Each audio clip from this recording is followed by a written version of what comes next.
وَلَقَدْ يَسَّرْنَا الْقُرْآنَ لِلذِّكْرِ فَهَلْ مِن مُّدَّكِرٍ۔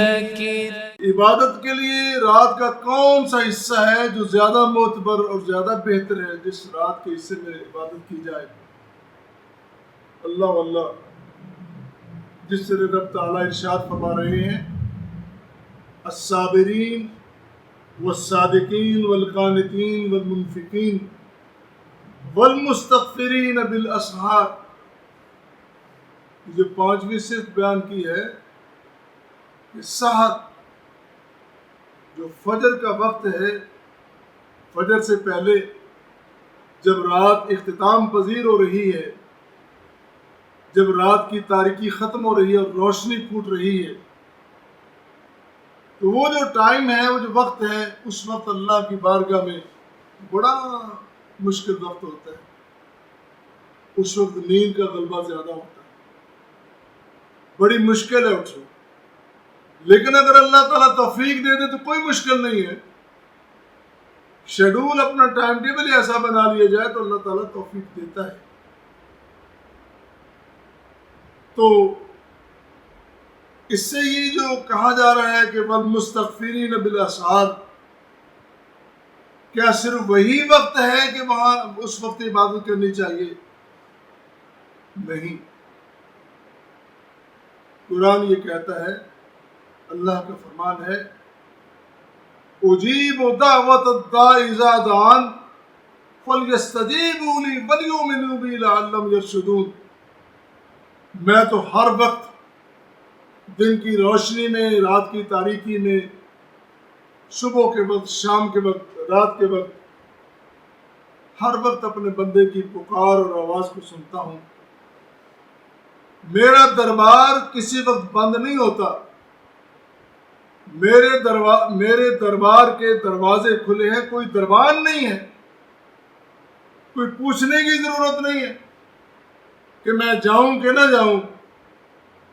جب بھی من میں آئے، جب بھی جی میں آئے، اللہ سے بات کرنی ہے، اللہ سے بات کرو، اللہ تمہاری بات کا جواب دیتا ہے، اس سے کرو گفتگو۔ اپنے آپ کو اس قابل تو بناؤ کہ اللہ سے گفتگو کرو، اور اگر نہیں قابل پھر بھی بات کرو۔ وہ کہتا ہے کہ جو قابل نہیں ہیں، جو گناہگار ہیں، جو لتھڑے ہوئے گناہوں میں، جو آلودہ ہے، میں ان کی بات بھی سنتا ہوں۔ اگر میں ان کی نہیں سنوں گا تو کون سنے گا؟ میں سنتا ہوں اور ہر لمحے سنتا ہوں۔ یہ کوئی خاص وقت نہیں ہے۔ صحیحین میں، بخاری اور مسلم میں ایک روایت ہے، ام المؤمنین سیدہ عائشہ صدیقہ رضی اللہ تعالیٰ عنہ بیان کرتی ہیں کہ رسول کریم صلی اللہ علیہ وسلم نے فرمایا، بلکہ آپ کا معمول مبارک یہ تھا، وَمِن كُلِّ اللَّيْلِ قَدْ أَوْتَرَ رسول اللہ صلی اللہ علیہ وسلم من اول اللیل وأوسطه وآخره فانتهى وتر إلى السحر۔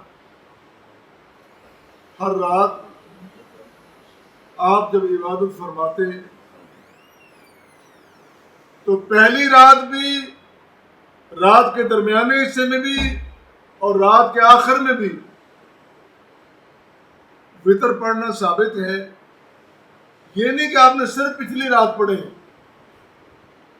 لیکن جو بہترین، اہم ترین وقت بتایا گیا ہے وہ یہی ہے کہ آخر میں وتر پڑھے جائیں، اور اگر نماز بھی آخر میں پڑھنی ہے تو وتروں کے ساتھ نماز کا اختتام ہونا چاہیے، رات کی نماز کا، صلاۃ اللیل جس کو کہتے ہیں، رات کی نماز جس کو کہتے ہیں۔ اور دوسری روایت میں نبی کریم صلی اللہ علیہ وسلم یہ بھی فرماتے ہیں کہ ینزل ربنا تبارک و تعالی کل لیلہ الى سماء الدنیا حین یبقى ثلث اللیل الآخر۔ اللہ تعالیٰ ہر رات میں آسمان دنیا کی طرف آتے ہیں، اللہ تعالیٰ کی تشریف آوری یعنی اس کی رحمت کا نزول ہوتا ہے ہر رات میں۔ حین یبقی ثلث اللیل الآخر،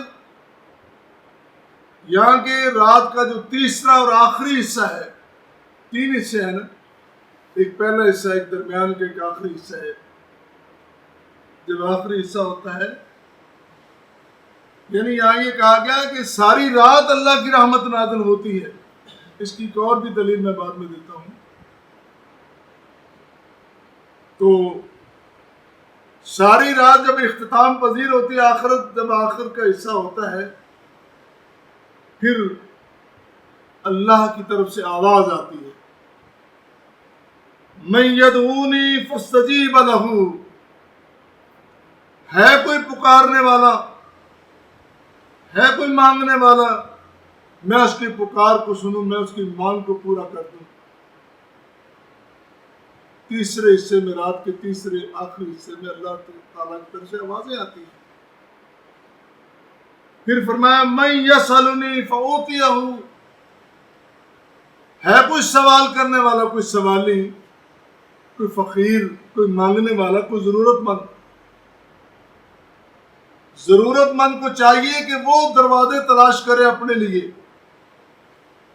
لینے والا، یہاں تک یہ کہ دینے والا خود کہہ رہا ہے کہ مانگو بھائی، مجھ سے میں دیتا ہوں۔ کتنا پیار ہے خالق کو اپنی مخلوق سے۔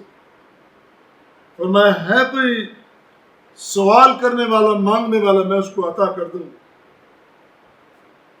پھر تیسری بات یہ فرمائی، صحیح بخاری کی روایت ہے، من یستغفرنی فاغفر لہ، کون ہے جو مجھ سے بخشش مانگے اور میں اس کو معاف کر دوں۔ تم نے غلطیاں کر لی ہیں، زندگی گزار دی تم نے غلطیوں میں، خطاؤں میں، اب تو باز آ جاؤ، اب تو مجھ سے معافی مانگ لو، اقرار کر لو اپنے گناہوں کا، باز آ جاؤ ان سے، اللہ کہہ رہا، بار بار کہہ رہا ہے۔ اور صحیح بخاری کی معتبر ترین روایت ہے، رسول کریم صلی اللہ علیہ وسلم فرما رہے کہ اللہ تعالیٰ آسمان دنیا، یہ جو نیچے والا آسمان ہے، جو دنیا کے، جس کو آسمان دنیا کہتے ہیں، اس پہ اللہ کی رحمت کا نزول ہوتا ہے، اور آگے اپنے بندوں کو پکار کے کہتی ہے کہ لے لو۔ دوسری دلیل یہ ہے، سورۃ القدر میں جہاں یہ ذکر ہوا، اللہ فرما رہے ہیں کہ ہم نے اس قرآن کریم کو اس رات شب قدر میں نازل کیا، اور فرمایا آپ جانتے ہیں کہ یہ کتنی برکتوں والی اور کتنی قدر والی رات ہے۔ فرمایا 1000 مہینے کی عبادت سے زیادہ معتبر یہ رات ہے۔ اس رات میں تنزل الملائکۃ والروح، اللہ کے فرشتے رحمتیں لے کر، مغفرت کا پیغام لے کر، بخشش کا پیغام لے کر، جہنم کی آگ سے آزادی کا پیغام لے کر، جنت میں داخلے کا پیغام لے کر، سرٹیفکیٹ لے کر آتے ہیں۔ والروح، اور جبریل امین خاص کر، اور فرمایا رات کو نازل ہوتے آتے ہیں، وقت نہیں بتایا، مغرب کے وقت، عشاء کے وقت، رات کے کس پہر میں، حتیٰ مطلع الفجر، لیکن رات کا جو آخری حصہ ہے، فجر تک اللہ کی رحمتوں کا نزول اور قرار وہاں پہ رہتا ہے۔ تو بہترین جو وقت ہے، ویسے تو میں نے عرض کیا کہ ہر گھڑی، ہر لمحہ اللہ تعالیٰ کو پکارا جا سکتا ہے، عبادت کی جا سکتی ہے، لیکن بہترین وقت وہ ہے جب دنیا سو رہی ہو، نیند کے آرام کے مزے لے رہی ہو، اور بندہ اللہ تعالیٰ کے سامنے پیش ہو کے اپنی آرزوئیں اور تمنائیں پیش کرے۔ وہ کتنی خوبصورت بات ہے۔